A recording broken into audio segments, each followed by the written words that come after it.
Welcome to SIM-PAC Live. I'm your host, Jeff Matthews. And I'm your features presenter, Tom Matthews. We've got a lot to get through today, so let's dive into the headlines. South Australia's grid now only needs one gas turbine for stability. Batteries and digital controls are doing the rest. The government's SunShot program hits round 2. The world's energy reserves may not be what you think. Australia's biggest battery just got a $300 million bank deal, first of its kind. 2 giant wind farms score federal approvals, but there are headwinds for offshore projects. 2 big batteries and a new solar farm now plugged into the grid for commissioning.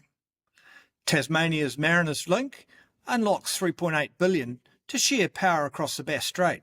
Renewables will boost regional activity over the next 2 decades at twice the growth seen in our capital cities. Big moment for bioenergy in South Australia, with Delorean Corporation starting construction on their new SA1 Salisbury anaerobic digester tank farm. And in manufacturing, Arnott's Huntington biscuit factory goes solar and batteries. WA firm RCR wins $2 million to make critical wind turbine parts onshore. Volta Batteries update their ebook, Your Guide to Going Off-Grid. And Tom, what have you got in the features section for us today? Australian Renewable Heat Conference wrapped up in Sydney last week. Breakthrough glass microchip technology manufacturing in Australia gets a boost. CSIRO spin-off FutureFeed has commercialised a feed additive from seaweed that cuts cattle methane by more than 80%, and something doesn't add up in the fashion industry. Now back to our lead stories. South Australia just hit another world first milestone. The grid now only needs one gas turbine running for security. The rest can be managed by big batteries and digital controls. Energy commentator John Noonan, who's speaking at SIM-PAC Live Australia on 24 September, calls it wonderful news. He says South Australia is the first grid in the world shifting from old-school spinning turbines to a digital synthetic inertia model. With no hydro to fall back on, South Australia is aiming for 100% solar and wind by 2027. And right now, it's showing the world how it can be done. That's huge. A glimpse of future grid running today. The federal government has launched round 2 of its $1 billion solar SunShot program, offering another $150 million in support for domestic PV manufacturing. This round targets new onshore production of solar modules and key supply chain components. It follows round 1 and 1B, which earlier in the year put money into these pilot lines and feasibility work. This is the government doubling down. I feel this is a generational moment. Great for my generation for sure. I think you might be right, Tom. The big data coming out of China, and we're going to put this on screen for people to see, really shows the changing of the guard. For decades, the world's biggest oil and gas companies have provided most of the world's energy. But Bloomberg analysis, shared on LinkedIn by Gavin Mooney, shows that's now flipping. A simple calculation converts the barrels of oil and cubic meters of gas produced by big oil in exajoules. Only about a quarter of that becomes useful energy. Meanwhile, the gigawatts of solar cells produced by Chinese giants can also be converted into exajoules. And those panels keep generating for decades. The result, 7 Chinese solar companies are now providing more future energy to the global economy than the 7 major oil companies combined. Wow, that's seismic. Coal and oil once made the UK, US, Russia, and the Middle East global powers. Now solar, and especially China's solar giants, are shaping the energy balance of the 21st century. To those who say we can't go without fossil fuels, there's no turning back. Looking at finance, the owners of the Waratah Super Battery, Australia's biggest battery, have secured a landmark $300 million revolving credit facility, the first deal of its kind in the sector. Owner, Acacia Energy, says that the deal provides flexible finance to expand its pipeline of large-scale storage projects. The Waratah unit in New South Wales is already the most powerful grid battery in the country. The new finance agreement signals that banks now see storage as bankable infrastructure class alongside gas plants and transmission. That's a finance pipeline to make sure they can keep building batteries quickly. Coming now to wind approvals and offshore retreat. Renewables developer SA1 Australia has just secured 2 major federal environmental approvals in a single week. First, the Robben Island wind farm in Tasmania, and then the Valley of the Winds project in New South Wales, which was the biggest winner in the government's new capacity investment scheme tender. These approvals mark a big step forward, but not the finish line. The project still needs state planning consents, grid connection agreements, and final financing.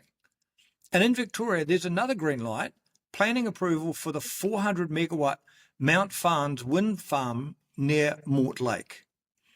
It's one of the first big wind projects in years to clear that hurdle, bringing 81 turbines and a shot in the arm for the state's renewable energy zones. That's a big deal for Victoria. Approvals were scarce for years. Mount Farnes shows momentum is picking up again onshore, but it comes against the backdrop of setbacks offshore. Projects like Equinor's South Coast Wind Plan and Bluefloat's Gippsland proposal have recently been scrapped, highlighting the uncertainty facing the offshore sector. Turning our attention to new batteries and solar commissioning. Another 3 clean energy assets, 2 big batteries and a new solar farm, have entered the grid management system for commissioning. That means they're officially registered and connected for trial operations before full dispatch into the market.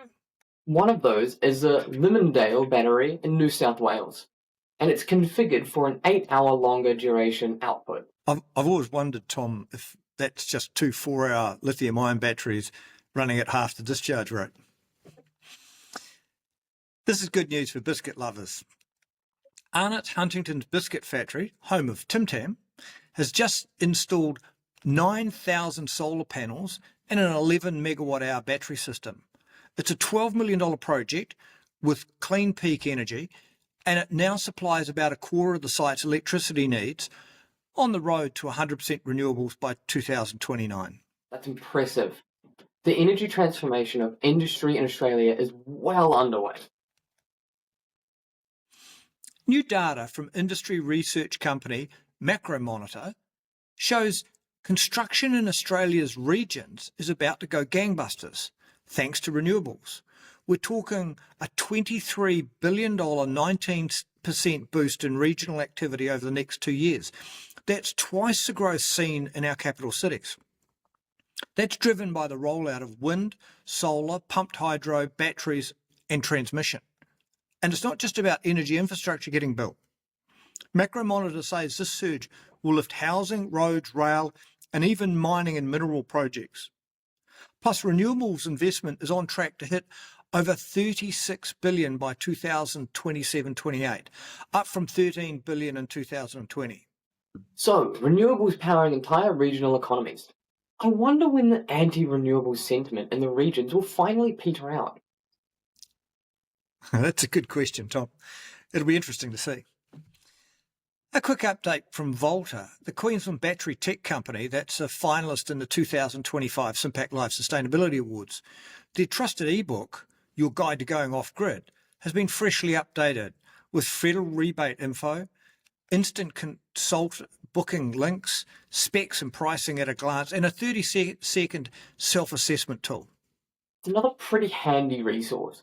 If you're considering going off-grid with batteries or solar, it's worth a look. We'll drop the link in the comments below. In completely the opposite direction, Tasmania's Marinus Link has locked in $3.8 billion in concessional finance from the Clean Energy Finance Corporation, securing construction of stage 1 of the project. The 345-kilometre subsea cable will link Tasmania's hydro resources with the mainland grid, unlocking more dispatchable renewable power. And this is real construction dollars, not just planning money. In manufacturing news, WA-based RCR Advanced Technologies has been awarded $2 million to diversify into wind energy manufacturing. The company will produce large transition flanges, the steel connectors between the wind turbine towers and their foundations. The $5.3 million pilot line in Branbury will feature robotic welding and painting systems, creating skilled jobs and boosting local capability. And it's a move that cuts reliance on imports. putting critical turbine components into Australian production for the first time. It's a start, Tom. A big moment for bioenergy in South Australia. Delorean Corporation has officially started concrete pours on its SA1 Salisbury anaerobic digester tank farm. This marks the kick-off of construction on a cutting-edge bioenergy plant at Edinburgh Parks. So supported by an ARENA grant for about $6 million. The facility is set to convert organic waste from landfills into mains-grade renewable natural gas, injecting it directly into the Adelaide gas pipe network. It'll also produce biogenic food-grade liquid CO2 and generate tradable carbon credits, a unique triple play in bioenergy and circular solutions. That's a major step, turning waste into gas and liquid CO, plus carbon credits, all in one plant. Delorean's not just trying to decarbonise, they're building a true circular energy business model. The Australian biotech company, Samsara Eco, has opened its first enzyme-powered recycling plant in New South Wales, moving from bench research to fully operating in just 4 years. It uses their Eco technology to break down end-of-life polymers, including nylon 6.6 and polyester, into virgin, identical low-carbon materials. The facility also houses expanded manufacturing for AI-powered enzyme development, allowing them to tackle a broader range of plastics, and includes on-site R&D capabilities. Founder and CEO Paul Riley calls this a tipping point for circularity, saying the site gives them the capacity to produce materials enough for hundreds of thousands of garments annually. The plant's output is already being integrated into pilot programs and future products for brands like Lululemon, and foundation partnerships are underway with the Lycra Company and Deakin University's Recycling and Clean Energy Commercialisation Hub. This isn't just high-tech recycling, it's a circular revolution at scale. Samsara Eco turned lab work into manufacturing reality within 4 years, and with brands already lining up, this could be the start of a real shift away from landfill-bound plastics. Tom, what have you got for us in the feature section today? 4 stories today, Jeff. The Australian Renewable Heat Conference wrapped up in Sydney last week and doubled its delegate numbers this year, more than 300. That shows how quickly interest is growing in renewable heat. Sessions covered case studies and technology updates, heat pumps, electric boilers, and biogas. It wasn't about flashy new inventions, but about the real shift we're seeing. A sector once called hard to abate now has workable options. And that conversation continues at SIM-PAC Live South Australia, where we will hear from 1414 Degrees, a South Australian company with 2 speakers joining us to talk thermal storage. Over to manufacturing. Aussie startup Modular Photonics has signed a deal with German giant SHOT to scale up its breakthrough glass microchip technology. These chips move light, not electricity, making data centers and quantum systems more efficient. And Tom, it'll be interesting to see not just where these chips get used, but how they're made. If glass chips can be produced with less energy and a smaller environmental footprint than silicon, that could make them part of the clean tech story too. One to watch. Here's one that could change the emission profiles for beef producers. CSIRO spin-off FutureFeed has commercialized a feed additive made from Asparagopsis seaweed. A sprinkle cuts cattle methane output by more than 80% and boosts feed efficiency, more productivity with a smaller footprint. FutureFeed's licensing partners are rolling it out globally. And of course, the big export market right next door is in New Zealand, where about 40% of all emissions come from livestock methane, mostly cows. It could be a game changer for New Zealand. Lastly, Jeff, I'd like to pick up on an article published earlier in the week, written by you calling out the fashion industry, saying that the numbers don't add up. And the headline numbers are stunningly bad. Population up 28% since 2000. Clothing consumption up by 95%. We produce 100 billion garments a year, but only buy 80 billion garments, and wear only 56 billion. That's 80% overproduction. And the industry says recycling is too expensive. But Jeff, you say the math says otherwise. That's right, Tom. Retailers routinely overorder by about 30%, and consumers already pay for that waste. It's built into the cost of every garment you buy. A portion goes to paying for the production of the 30% that's never sold. If they trim that, and here's my point, if they trim that budget to just 20% overordering, the savings would more than cover the cost of recycling. The money's already in the system. It's already being paid for by the consumer. So there's no excuses that there isn't enough money to pay for the recycling. So fashion's business model is built on deliberate overproduction. Consumers are footing the bill, and the industry could easily fund circular systems if they wanted to. And for our audience, here's a jaw dropper. Emissions from clothing are set to overtake all road transport this year. Road transport emissions are set to peak this year, but fashion's on track to double by 2030. Yes, Tom. It's an industry that needs to be reined in. It's out of control. No other industry could pollute at an ever-increasing rate the way they are doing.